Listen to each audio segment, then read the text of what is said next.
सत्य, विश्वास आणि वेग म्हणजेच पुणे हिराळ. मुंबईतील गोवंडी परिसरात गुरुवारी सकाळी वाहनांना आग लागल्याची खळबळजनक घटना घडली.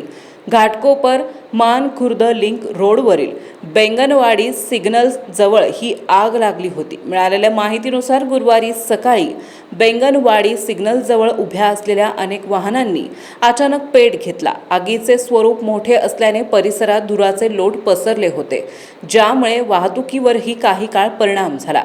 घटनेची माहिती मिळताच आपत्कालीन सेवा आणि अग्निशमन दलाच्या गाड्या घटनास्थळी दाखल झाल्या. अग्निशमन दलाच्या जवानांनी शर्थीचे प्रयत्न करून दुपारी 12:30 वाजेपर्यंत अग्नीवर पूर्णपणे नियंत्रण मिळवले आणि आग पूर्णपणे विझवली. सर्वात दिलासादायक बाब म्हणजे या भीषण आगीत कोणतीही जीवितहानी झालेली नाही किंवा कोणीही जखमी झाल्याचं वृत्त नाही. मात्र या आगीत गाड्यांचे मोठ्या प्रमाणात नुकसान झाले.